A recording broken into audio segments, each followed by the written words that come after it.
Hello students, आप सबों का मेरे इस यूट्यूब चैनल में स्वागत है। ठीक है, तो बच्चों आज के क्लास में हम लोग लिमिट को ही देखेंगे, मतलब लिमिट का रिवीजन करने वाले हैं। ठीक है, क्लास है ये 12th क्लास के बच्चों के लिए है। तो बच्चों जो बच्चे हमारे इस चैनल को सब्सक्राइब नहीं किए हो वो काइंडली चैनल को सब्सक्राइब कर लो सबसे पहले, है ना, ताकि आपको रेगुलर अपडेट मिलते रहे कि कौन सा वीडियो कब अपलोड हो रहा है। ओके बच्चों, हाँ, जिन बच्चों को लिमिट से रिलेटेड असाइनमेंट चाहिए, ठीक है, वो जो हमारा व्हाट्सएप नंबर डिस्प्ले होता है उस पर आप कांटेक्ट कर सकते हो, उस पर मैसेज सेंड कर सकते हो। तो बच्चों लास्ट क्लास में हम लोगों ने क्या पढ़ा था लिमिट में?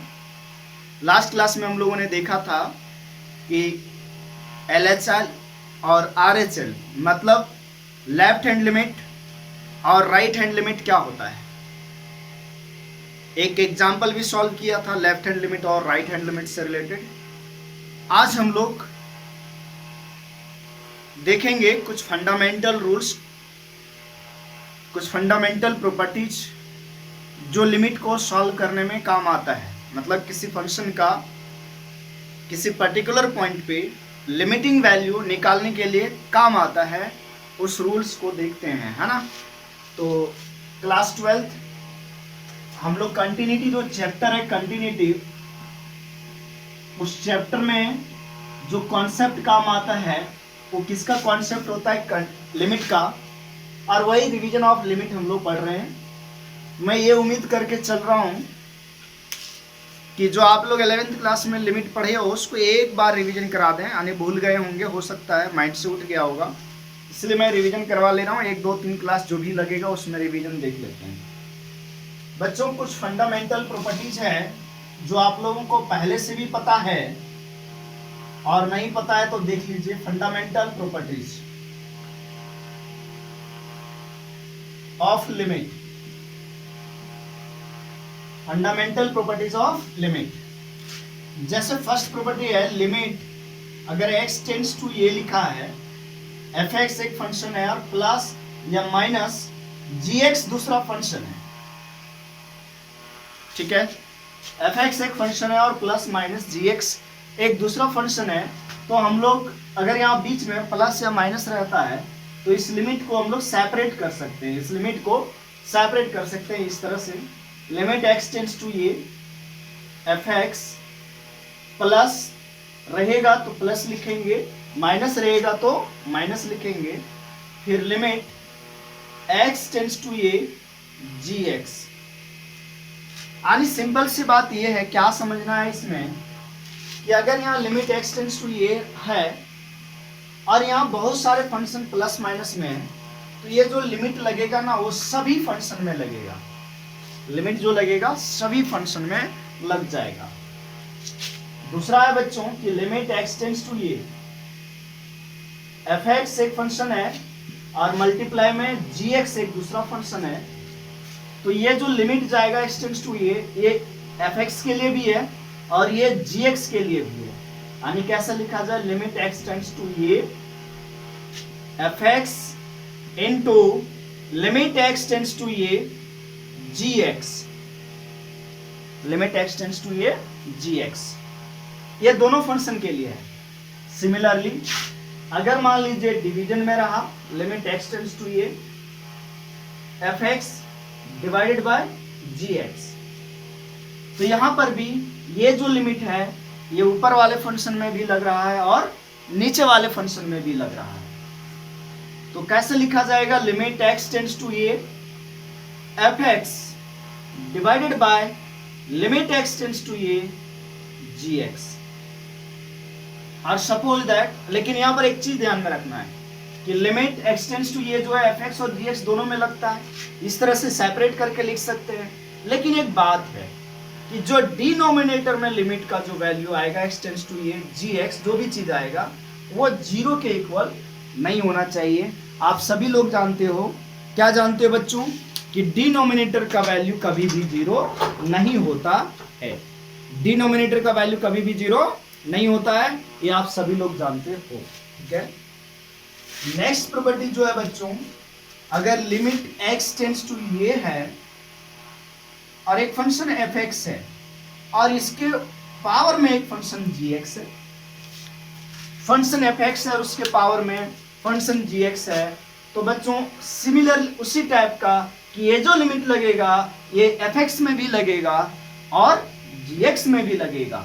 तो लिमिट x टेंड्स टू ये, हम लोग इसको ऐसे लिख सकते हैं f(x) और इसका होल पावर लिमिट पावर पे लिमिट x टेंड्स टू ये gx, ऐसा लिख सकते हैं हम लोग।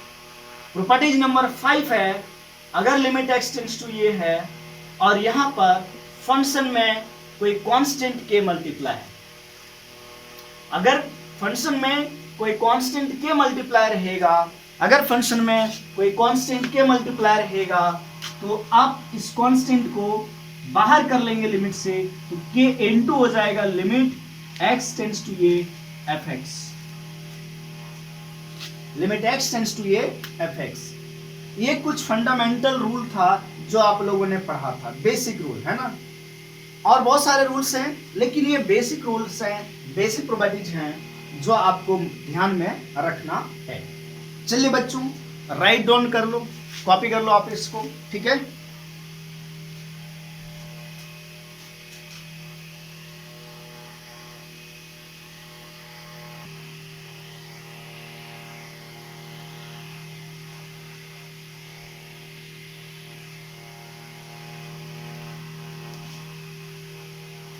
हाँ बच्चों, अब कुछ इनडिटरमिनेट फॉर्म होता है, आप लोग जानते हो इनडिटरमिनेट फॉर्म क्या होता है, जिसका वैल्यू हम लोग डिटरमाइन नहीं कर सकते हैं। ठीक है, और आप लोगों ने 11th क्लास में पढ़ रखा है कि 7 इनडिटरमिनेट फॉर्म होता है, और आप लोग जानते हो। और क्या क्या होता है वैसे, 0/0, infinity by infinity, 0 into infinity, infinity minus infinity, 1 to the power infinity, 0 to the power 0 और इन्फिनिटी टू द पावर 0। ये 7 इनडिटरमिनेट फॉर्म होता है। कहने का मतलब जब हम लोग लिमिट सॉल्व करते हैं, जैसे अगर लिमिट सॉल्व किया, इस तरह से कोई लिमिट दिया x tends to 2, x minus 2 divided by x square minus 4। अगर हम x का वैल्यू डायरेक्ट पुट करें, x के जगह पर 2 पुट करा जाए, तो 2 माइनस 2 डिवाइडेड बाय 2 का स्क्वायर माइनस 4, यानी न्यूमरेटर बन गया 0 और डिनोमिनेटर भी बन रहा है 0। तो ये कोई आंसर नहीं आ रहा है, मतलब कोई फाइनाइट वैल्यू नहीं आ रहा है। तो ये जो फॉर्म हुआ, अगर ऐसा सिचुएशन आ जाता है, लेकिन हम लोग को पता है कि फंक्शन का वैल्यू इनडिटरमिनेट नहीं आना चाहिए, इसका वैल्यू जो आना चाहिए लिमिट का वैल्यू वो इनडिटरमिनेट नहीं आना चाहिए। देखो एग्जैक्ट वैल्यू अगर डायरेक्ट 2 रख देते हैं तो वैल्यू तो 0/0 आता है, मतलब ये डिफाइंड नहीं है, मतलब 0/0 डिफाइंड नहीं है, यानी इनडिटरमिनेट फॉर्म में है। तो हम लोग को क्या करना होता है, कुछ मेथड्स लगा करके, कुछ तरीके से, मैथमेटिकल कैलकुलेशन से इस डिटरमिनेंट फॉर्म, इनडिटरमिनेट फॉर्म को, इस इनडिटरमिनेट फॉर्म को हटाना होता है। कुछ तरीके, कुछ मेथड्स लगा करके इस इनडिटरमिनेट फॉर्म को हम लोगों को रिमूव करना होता है। और यही चीज तो हम लोग 11th में सीखा था, methods to solve the limit. और वो मेथड्स किसके अकॉर्डिंग है, according to the functions, according to the functions. इसलिए बच्चों में आपको बार बार मैं ये सजेस्ट करता हूँ और बार बार मैं बोलता हूँ कि बच्चे की मैथमेटिक्स जो है ना, उसमें जितने भी चैप्टर हैं उसको बिना सीक्वेंस का नहीं पढ़ना चाहिए। अगर आप एक सीक्वेंस में नहीं पढ़ते हो या कोई टीचर आपको सीक्वेंस बाय सीक्वेंस नहीं पढ़ाते, तो आपको मैथमेटिक्स जो है अच्छा से समझ में नहीं आएगा। ठीक है, और केवल हो गया क्वेश्चंस को रट लेना। तो जैसे कर कैलकुलस की बात करें तो आपको बताया गया है कि कैलकुलस में सबसे पहले फंक्शन पढ़ना चाहिए, function, then limit, then continuity, continuity के बाद डिफरेंशिएबिलिटी, फिर मेथड ऑफ डिफरेंशिएशन वगैरह आता है, देन इंटीग्रल कैलकुलस स्टार्ट होता है। तो हम लोगों ने सबसे पहले देखा होगा कि फंक्शन पढ़ा, फंक्शन के बाद कंटिन्यूटी पे आए क्योंकि 12th के चैप्टर में कंटिन्यूटी है, बट कंटिन्यूटी का यूज, कंटिन्यूटी में लिमिट का यूज होगा, इसलिए हम लोग रिवीजन कर रहे हैं लिमिट का, क्योंकि लिमिट हम लोग 11th क्लास में बहुत सारे डिटेल में पढ़े हैं, लगभग 1 महीना तक पढ़ा था, 1 मंथ तक लोग लिमिट पढ़ा था। तो बच्चों मेथड्स, आगे हेडिंग लिखेंगे methods to solve limit, methods to solve limit. Dear students, last class में आप लोगों को मैं बता चुका हूं कि पीसवाइज फंक्शन के केस में हम लोगों को हमेशा लेफ्ट हैंड लिमिट और राइट हैंड लिमिट निकाल करके ही चेक करना होता है कि वो लिमिट एग्जिस्ट करेगा या नहीं करेगा। पीसवाइज फंक्शन मतलब greatest integer function, fractional part function, modulus function, signum function, और जो एक डोमेन में अलग अलग फंक्शन दिया रहता है, मतलब एक रियल नंबर में पार्ट बाय पार्ट फंक्शन दिया हो, वैसे केस में हम लोगों को LHL और RHL निकालना पड़ता है, जैसा कि आप लोग 11th क्लास में पढ़ चुके हो और लास्ट क्लास में भी इन शॉर्ट टाइम में बताया गया आपको। लेकिन अगर पीसवाइज फंक्शन के अलावा कोई और दूसरा फंक्शन है तो हम लोग डायरेक्ट लिमिट सॉल्व करते हैं, यानी लिमिट का value, direct limiting value direct हम लोग मैथमेटिकल कैलकुलेशन से सॉल्व कर सकते हैं, फाइंड कर सकते हैं। और जिसमें हम लोग डायरेक्ट सॉल्व करते हैं ना लिमिट, उसमें कुछ ये इनडिटरमिनेट फॉर्म आता है। तो मेथड्स टू सॉल्व लिमिट, कौन कौन सा मेथड आप लोगों ने पढ़ा है? जैसे बच्चों पढ़ा है आप लोगों ने, सबसे पहली बात है फैक्टराइजेशन मेथड, फैक्टराइजेशन मेथड। और फैक्टराइजेशन मेथड में जनरली जो क्वेश्चन में फॉर्म आता है वो 0/0 फॉर्म दिखेगा। कौन सा फॉर्म दिखेगा? 0/0 फॉर्म। जैसे सपोज दैट मैं एक क्वेश्चन लेता हूं, एक example, limit x tends to x square minus 5x plus 6 divided by x square minus 4। अगर आप x का वैल्यू डायरेक्ट टू सब्स्टिट्यूट करते हो, आप लोग ये क्लास 12 तक के बच्चों के लिए है, इसलिए थोड़ा सा हम लोग फास्ट में जा सकते हैं।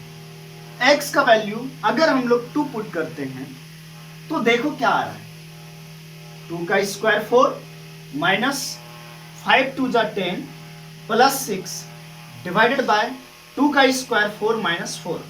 न्यूमरेटर भी 0 बन रहा है और 4 माइनस 4 इज 0, डिनोमिनेटर भी 0 बन रहा है। न्यूमरेटर भी 0 बन गया और डिनोमिनेटर भी 0। ये जो फॉर्म आया आपका, ये फॉर्म आ गया इनडिटरमिनेट फॉर्म। अब हम लोग को कुछ मैथमेटिकल अप्रोच लगा करके इस इनडिटरमिनेट फॉर्म को हटाना पड़ेगा।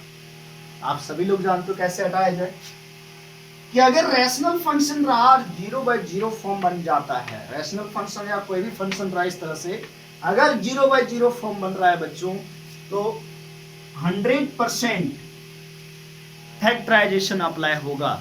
अब आपको फैक्टराइज करने आना चाहिए, आपको फैक्टराइज करने आना चाहिए, फैक्टराइजेशन अप्लाई होगा। अगर आप फैक्टराइज करोगे तो कुछ कैंसल आउट होगा और फिर क्या हो जाएगा, आपका आंसर आ जाएगा। वैसे सुनो बच्चों, अगर किसी स्टूडेंट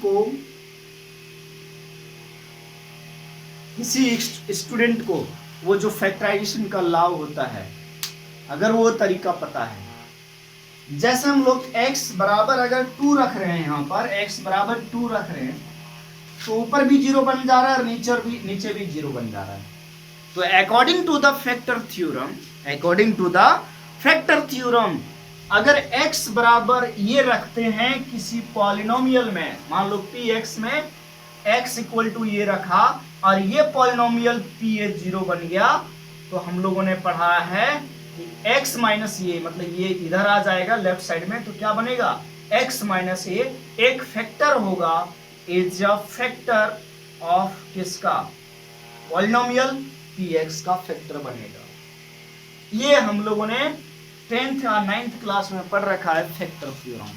क्या होता है फैक्टर थ्योरम, कि अगर x इक्वल टू ये किसी पॉलिनोमियल px में रखते हैं और वो पॉलिनोमियल का वैल्यू 0 हो गया, तो x माइनस ये मतलब ये इक्वल टू ये था, ये इधर आएगा तो x माइनस ये बनेगा, वो x माइनस ये एक फैक्टर होगा।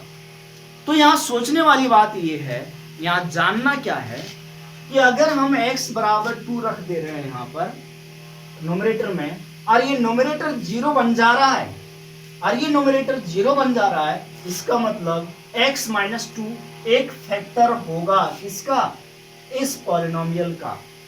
इसी तरह से x बराबर 2 अगर नीचे रख रहे हैं तो ये भी 0 बन जा रहा है, इसका मतलब x माइनस 2 भी इसका एक फैक्टर होगा। तो x माइनस 2 ऊपर भी फैक्टर मिल जाएगा और x माइनस 2 नीचे में भी फैक्टर मिल जाएगा, तो दोनों ऊपर और नीचे से कैंसिल हो जाएगा। तो फिर जानते हो क्या होने वाला है, ये 0/0 फॉर्म रिमूव हो जाएगा।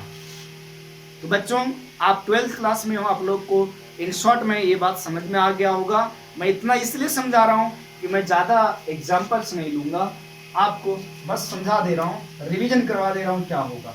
तो लिमिट x टेंड्स टू 2, इसका फैक्टराइजेशन करोगे बच्चों तो x minus 2 into x minus 3 आएगा, डिवाइडेड बाय यहाँ x स्क्वायर माइनस 4 है, तो x स्क्वायर माइनस 4 को आप लिख सकते हो x स्क्वायर माइनस 2 का square, this is equal to x minus 2 into x plus 2। ये सभी बच्चे फॉर्मूला जानते हो, 5 क्लास से हम लोग पढ़ते आ रहे हैं, a square minus b square. तो नीचे का फैक्टराइजेशन हो जाएगा x minus 2 into x plus 2। आप देख सकते हो बच्चों ये x माइनस 2 यहां से और यहां से कैंसिल हो गया। अब आपके पास जो बचा limit x tends to 2, x minus 3 divided by x plus 2। अब अगर डायरेक्ट वैल्यू पुट करें नोमरेटर में, चेक किया जाए नोमरेटर और डिनोमिनेटर में x बराबर 2 रखते हैं। अगर x इक्वल टू 2 रखते हैं तो आप देख सकते हो नोमरेटर 0 नहीं हो रहा है। अगर x बराबर 2 नोमरेटर में रख रहे हैं तो 0 नहीं हो रहा है, नीचे भी रख रहे हैं तब भी 0 नहीं हो रहा है। यानी कहने का मतलब ये जो इंडिटरमिनेट फॉर्म था वो अब हमारा हट गया है, और अगर हट गया तो वैल्यू रख दीजिए 2 माइनस 3, x का वैल्यू 2 रखा तो 2 माइनस 3 बना, x का वैल्यू 2 रखेंगे तो 2 प्लस 2, और ये आ गया -1/4। ये आपका आंसर हो गया। तो डियर स्टूडेंट्स, जब भी 0/0 फॉर्म बने तो apply the factorization method. Factorization method इस सब में अप्लाई होता है। बस आपको ताकत होनी चाहिए फैक्टराइज करने का। नोमरेटर और डिनोमिनेटर अगर आप फैक्टराइज करना जानते हो, अगर आपको फैक्टराइजेशन आता है, then this type of questions are very simple, बहुत ही सिंपल हो जाएगा। आप कॉपी करिए, एक और मैं क्वेश्चन सॉल्व करके बताता हूं। ओके बच्चों, राइट डाउन।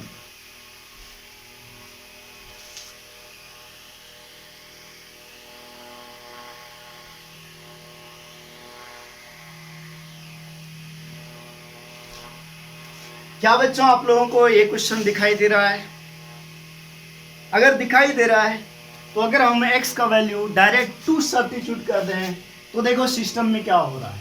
अगर x का वैल्यू डायरेक्ट पुट करोगे बच्चों तो 1/2 माइनस 2 0, मतलब 1/0 बना, माइनस यहाँ 2 रखोगे तो 2 2 जा 4 माइनस 3, 4 माइनस 3 इज 1, और इंटू 2 डिवाइडेड बाय, अगर यहाँ 2 आप रखते हो बच्चों तो ये 0 हो जाएगा। और इस तरह से 1/0 यू नो इन्फिनिटी होता है, और 2/0 भी इन्फिनिटी होता है। मतलब कौन सा फॉर्म आ गया? इन्फिनिटी माइनस इन्फिनिटी फॉर्म आ गया बच्चों, इन्फिनिटी माइनस इन्फिनिटी फॉर्म आ गया। और जब भी ऐसा इन्फिनिटी माइनस इन्फिनिटी फॉर्म आता है, जब भी बच्चों मैं क्या बोल रहा हूं, यहां पर इन्फिनिटी माइनस इन्फिनिटी फॉर्म आया है, बहुत ही इंपॉर्टेंट क्वेश्चन, ध्यान देना मेरी बात, मैं जो बात बोल रहा हूं उस बात को ध्यान से सुनना। जब भी students infinity minus infinity form आ जाए, देन आप एलसीएम ले लो। क्या लो? LCM. Infinity minus infinity form आ जाए, आ जाता है तो एलसीएम लो, एलसीएम लो, पहला काम। वेरी वेरी इंपॉर्टेंट बात,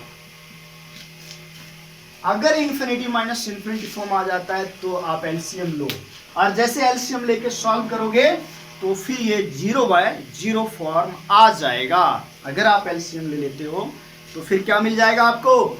0/0 फॉर्म आ जाएगा बच्चों। बहुत ही सिंपल है, very interesting chapter, limit and continuity. Okay, let's see.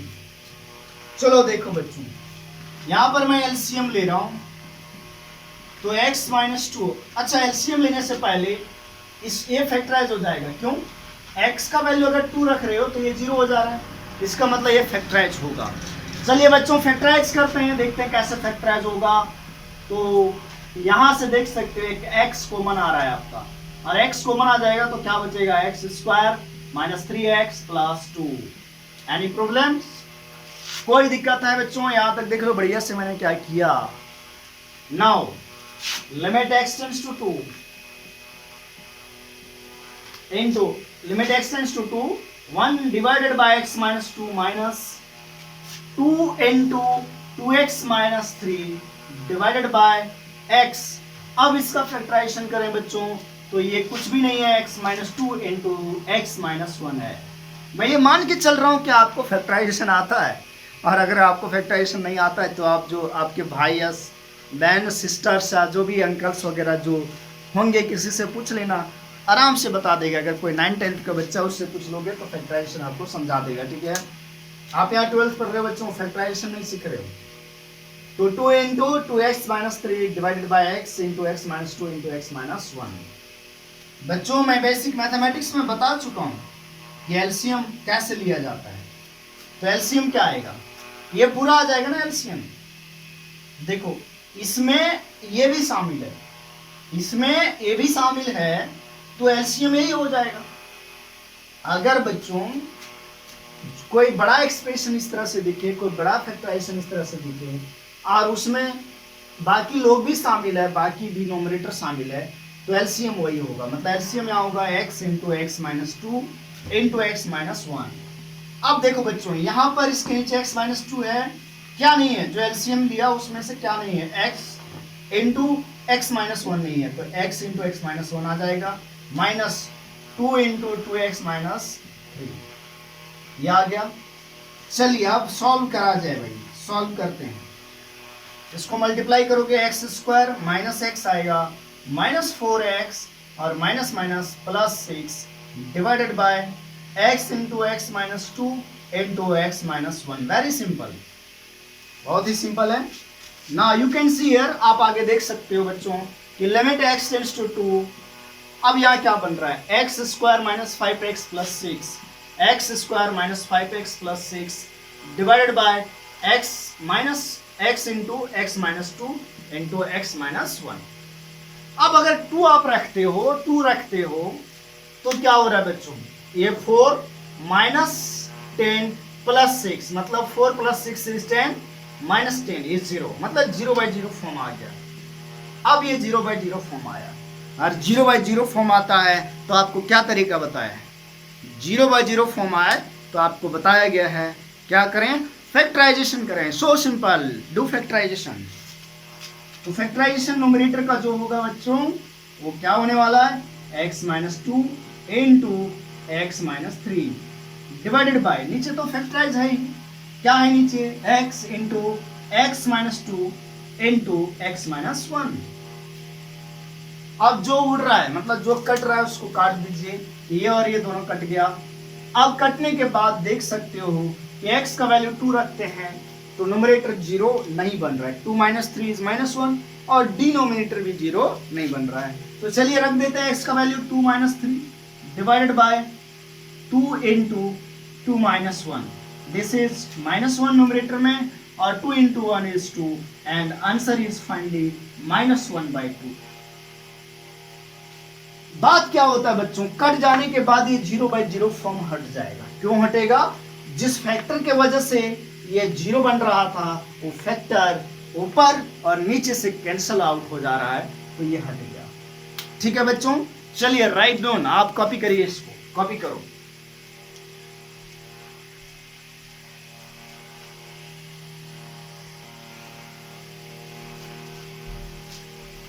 तो हाँ बच्चों, बहुत ही इंपॉर्टेंट फैक्टराइजेशन, बहुत ही इंपॉर्टेंट ये सीरीज है। ठीक है, आप लोगों को 11th क्लास में भी बताया गया था और फिर से मैंने लिखा। क्या लिखा है भाई, x माइनस वाई का होल पावर n। ये पावर n जो है वो कोई भी नेचुरल नंबर हो सकता है, 1 भी हो सकता है, 2 भी हो सकता है, 3 भी हो सकता है और 15 भी हो सकता है, 100 भी हो सकता है। तो बच्चों लिखना सीखो। अगर आप इसको लर्न कर लिए, आप इसको लिखने के लिए सीख गए तो बहुत अच्छे अच्छे क्वेश्चन हो जाएगा। ठीक है बच्चों, बहुत इंटरेस्टिंग क्वेश्चन भी हो जाया करेगा।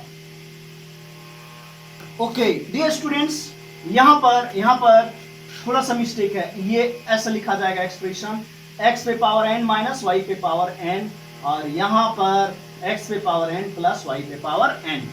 आप करेक्ट कर लेना इसको, ये गलत लिखाया था। ठीक है, x पे पावर n माइनस y पे पावर n। जैसे बच्चों आप लोग जानते हो a square minus B square क्या होता है, a minus B into A plus B. अगर आपसे किसी ने पूछा A cube minus B cube क्या होता है, आप जानते हो a minus B into A square plus A B plus B square. अगर आपसे किसी ने पूछा a पे पावर 4 माइनस बी पे पावर 4 क्या होगा, तो अगर आपको ये चीज पता है बच्चों तो आप बहुत आसानी से लिख सकते हो। देखो कैसे लिखा है, a माइनस बी। अब सुनो बात क्या है, x माइनस वाई। अगर x पे पावर n माइनस y पे पावर n है तो क्या है, x माइनस वाई बच्चों, x माइनस वाई है कि नहीं। तो अब सुनो बात क्या है, x माइनस वाई है। उसके बाद देखो ये जो पहला टर्म है ना, इसका पावर कितना है, n है। तो अब x माइनस वाई इंटू लिखना है x पे पावर n माइनस 1, मतलब एक पावर कम कर दिया, फिर प्लस एक पावर x का और कम होगा तो n माइनस 2 हो जाएगा और इंटू वाई लिखा जाएगा। मतलब ये y यहाँ सेकेंड टर्म से स्टार्ट होगा, फिर x का पावर एक और कम होगा और y पे पावर चढ़ेगा। मतलब पहला टर्म पे पावर कम होते जाएगा और y पे पावर चढ़ता जाएगा, और लास्ट में x पे पावर 0 हो जाएगा और y पे पावर n माइनस 1 हो जाएगा। अब ध्यान में ये रखना है आपको कि ये स्टार्टिंग में x का पावर n माइनस 1 है और लास्ट में जो है y पे पावर n माइनस 1 है।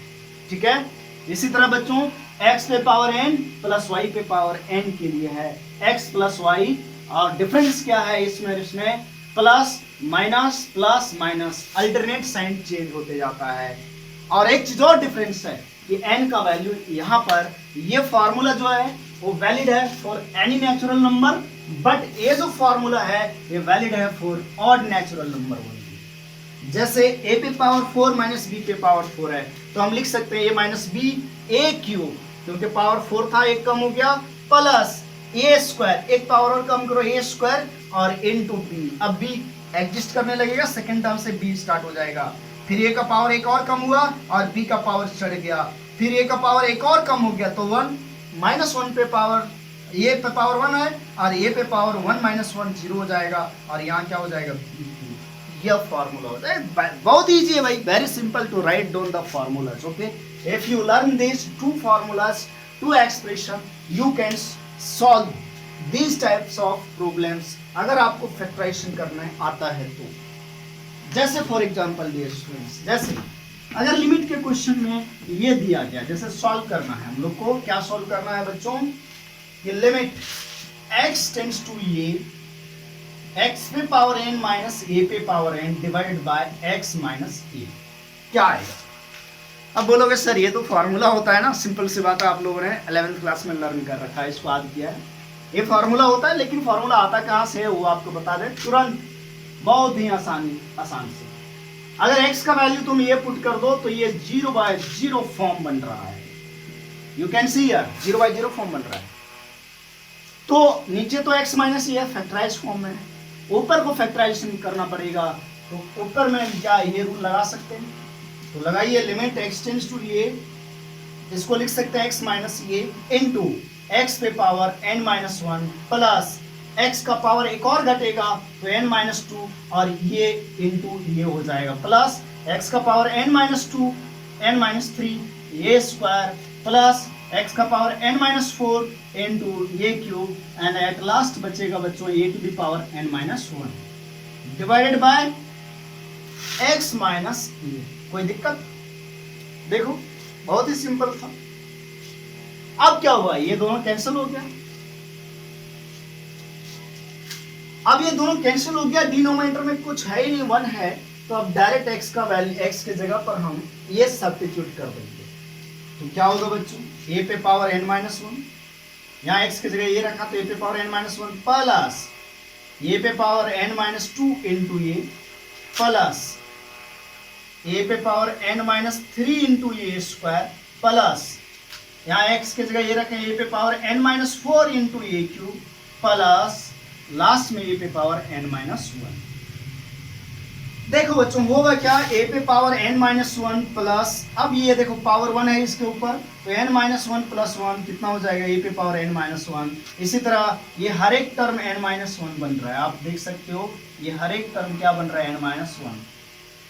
अब है क्या बच्चों, ये सेम चीज है, ये सारे सेम चीज है, ये सभी सेम ही है, सेम ही है, लेकिन इसमें जो टोटल नंबर ऑफ टर्म्स है वो कितना टर्म्स है, n टर्म्स है, यानी ये इसमें n टर्म्स है बच्चों।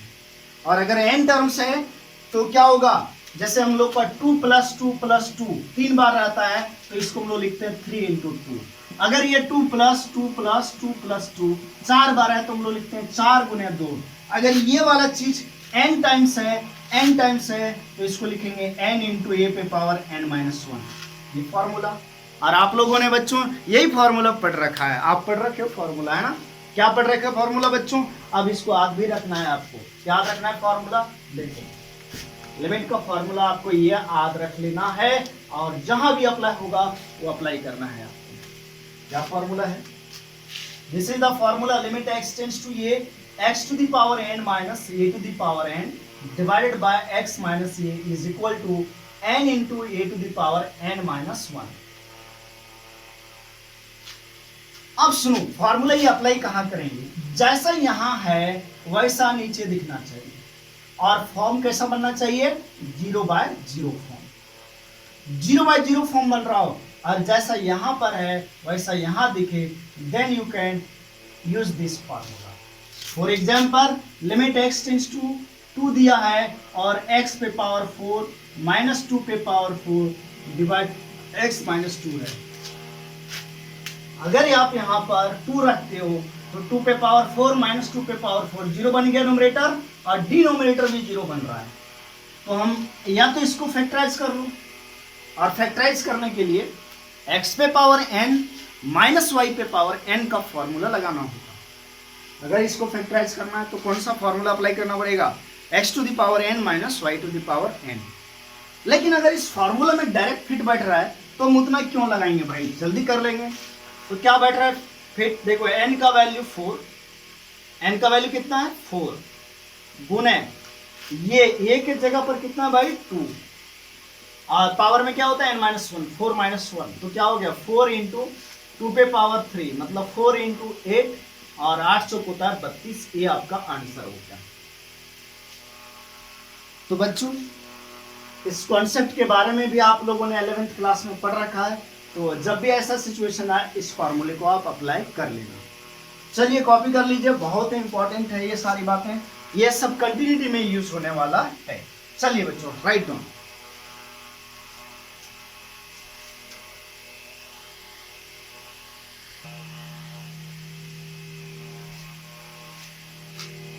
हाँ बच्चों नेक्स्ट मेथड है आपके सामने rationalization method. Rationalization method generally आप लोग जानते हो कि रैशनलाइज कहाँ करना पड़ता है, जहाँ पर स्क्वायर रूट दिखे वहाँ रैशनलाइज करते हैं। कहाँ रैशनलाइजेशन होता है, जहाँ पर स्क्वायर रूट वगैरह दिखे, क्यूब रूट दिखे, 1/4 रूट दिखे, वहाँ पर आपको रैशनलाइजेशन करने का जरूरत पड़ता है। और आप सभी जानते हो रैशनलाइजेशन कैसे करते हैं, ठीक है। वैसे देखो रैशनलाइजेशन में भी आपको 0 बाय 0 फॉर्म दिख सकता है और इन्फिनिटी माइनस इन्फिनिटी फॉर्म दिख सकता है। 11th क्लास में अगर आप 11th क्लास को कॉपी ओपन करो बच्चों तो आपको इस पे बहुत सारे क्वेश्चन करवाया हुआ मिलेगा जो स्टूडेंट्स हमसे पढ़ा है, हमारे इंस्टीट्यूट में पढ़ा है, ठीक है। चलिए रैशनलाइजेशन करना होगा तो बच्चों अगर आप डायरेक्ट यहाँ 1 रखते हो x के जगह पर तो 15 प्लस 1 16 का स्क्वायर रूट 4 तो 4 माइनस 4 0, मतलब नोमिनेटर भी 0 बन रहा है और डिनोमिनेटर देखो 3 प्लस 1 4, x का वैल्यू 1 रखोगे तो 3 प्लस 1 4, 4 का स्क्वायर रूट 2, 2 माइनस 2 ये भी 0 बन रहा है। इसका मतलब हम लोग को नोमिनेटर का भी रैशनलाइजेशन करना पड़ेगा और डिनोमिनेटर का। आप लोग जानते हो रेशनलाइजेशन कैसे करते हैं कि अगर यहाँ माइनस है तो इसके कंजुगेट से ऊपर नीचे मल्टीप्लाई करेंगे। अगर यहाँ माइनस है तो इसके कंजुगेट से मल्टीप्लाई करेंगे, यानी कंजुगेट से न्यूमरेटर और डिनोमिनेटर में गुना करते हैं। कंजुगेट का मतलब माइनस है बीच में, तो प्लस से ऊपर और नीचे गुना कीजिए। तो जैसे यहाँ माइनस है तो इसके कंजुगेट क्या हो जाएगा, प्लस वाले से न्यूमरेटर और डिनोमिनेटर मल्टीप्लाई होगा। यहाँ पर माइनस है तो इसका कंजुगेट क्या होगा, यहाँ प्लस ऊपर और नीचे मल्टीप्लाई होगा। यानी यहाँ पर इस क्वेश्चन में, फिलहाल इस क्वेश्चन में न्यूमरेटर और डिनोमिनेटर दोनों में रेशनलाइजेशन होगा। ठीक है, तो चलिए कैसे लिखे हैं, limit x tends to 1 4 minus root under 15x plus 1। देखो बच्चों ये माइनस है तो इसका कंजुगेट होगा plus 4 plus 15x plus 1 divided bye इसका कंजुगेट, ये मल्टीप्लाई किया न्यूमरेटर तो डिनोमिनेटर में भी होगा। सिंपल सी बात है। अब ये बच गया, क्या बचा, 2 minus root under 3x plus 1। इसका कंजुगेट क्या होगा, इसका कंजुगेट हो जाएगा 2 plus root under 3x plus 1।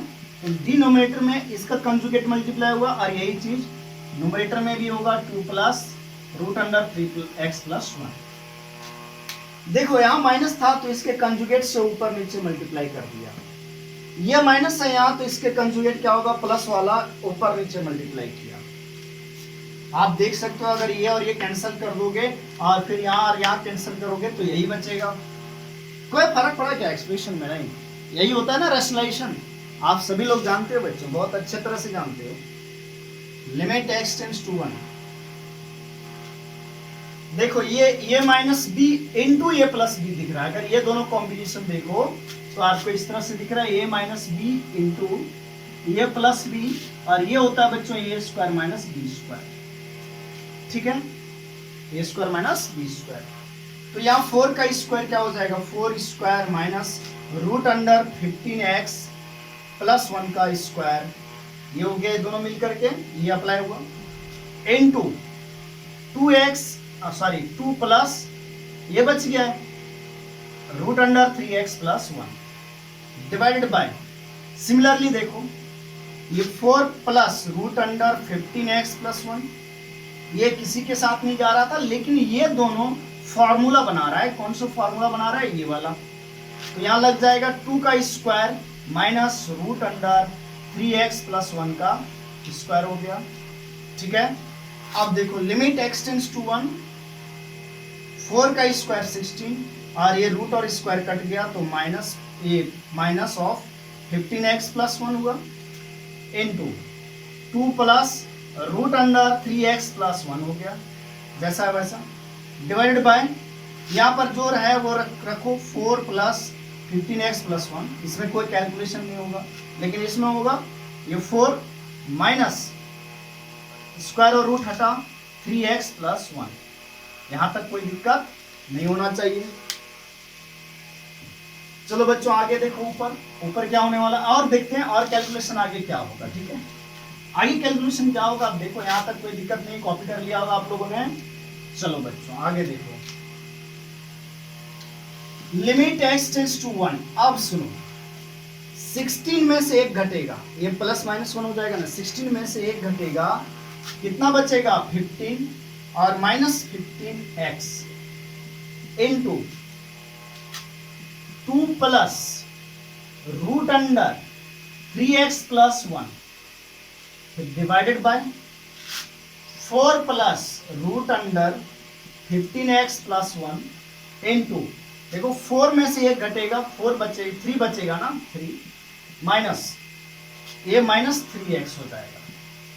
अब देखो बच्चों क्या होगा, limit x tends to 1, 15 common आ जाए तो क्या बचेगा 1 minus x into 2 plus root under 3x plus 1 divided by 4 plus 15x plus 1, और यहां से 3 कॉमन आ गया तो 1 माइनस x।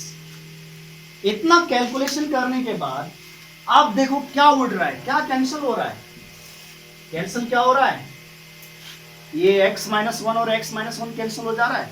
अरे यही तो जीरो बना रहा था, x बराबर 1 रखते तो ये जीरो बना दे रहा था कि नहीं। तो जो जीरो बना दे रहा था नोमिनेटर और डिनोमिनेटर को, वो अगर खत्म हो गया तो अब अगर हम लोग अब x का वैल्यू रख देते हैं तो 0/0 फॉर्म नहीं आएगा।